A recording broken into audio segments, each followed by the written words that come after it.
wahura n'umuntu ati dore ba bandi batuzunguye, ubwo rero bikagaragaza ko hagati yacu harimo itandukaniro nabo. Aba baturage baturutse mu karere ka Karongi kuri ubu n'imiryango yabo bakaba batuye mu masambu baguze ari mu kagari ka Rwotso n'utundi tugari dutandukanye two mu murenge wa Kibirizi akarere ka Nyanza, baravuga ko bakomeje gukorerwa ihohoterwa n'abaturanyi babo bazwi ngo nka bakavukire, ku buryo ngo usanga aho bahuriye haba mu nzira n'ahandi ngo bababwira amagambo ashingiye ku irondakarere, ibyo baheraho basaba ubuyobozi kubafasha gukemura iki kibazo.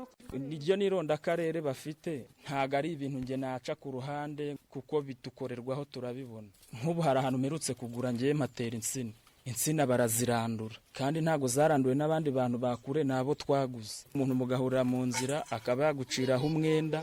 Twaje dusanze abaturage ina, ariko noneho nubwo twahabasanze kandi aribo bashyize ibyabo ku isoko, tukaza tugahaha natwe dukeneye ubuzima. Twatangajwe no kumva yuko utambuka gutya ngo reka ngo murakabije, ngo ubuse ngo mugiye kutuzungura, ngo nimwe mugiye gutura inaha, ngo twebwe se tuzabayo.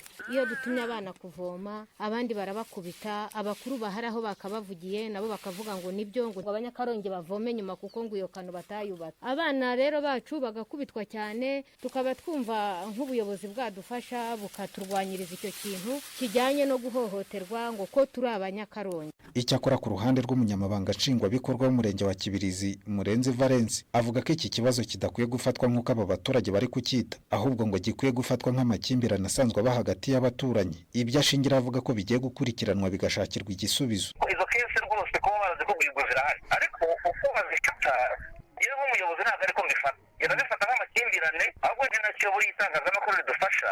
Ntabwo rwose ibyo bintu nibyo kwamaganwa, kandi gusezeraniye yuko mu minsi mike cyane turaza gukorana inama n'aba baturage kandi icyo kibazo cyicare kandi tugihe umurongo, kuko ntabyo ntawe biva muri iki gihugu. Muri rusange abaturage baje gutura mu murenge wa Kibirizi akarere ka Nyanza baturutse mu karere ka Karongi bagaragaza ko mu gukemura ku buryo burambye iki kibazo cy'abaturanyi babo bakomeza kubakorera ihohoterwa, inzego z'ubuyobozi zikwiye kumanuka zikaganiriza impande zombi mu rwego rwo kugikemura burundu, kuko ngo usanga mu gukora ibikorwa by'iterambere badashobora gukorera hamwe nk'abaturanyi. Jean Bosco Mbonyi Umugenzi mu karere ka Nyanza.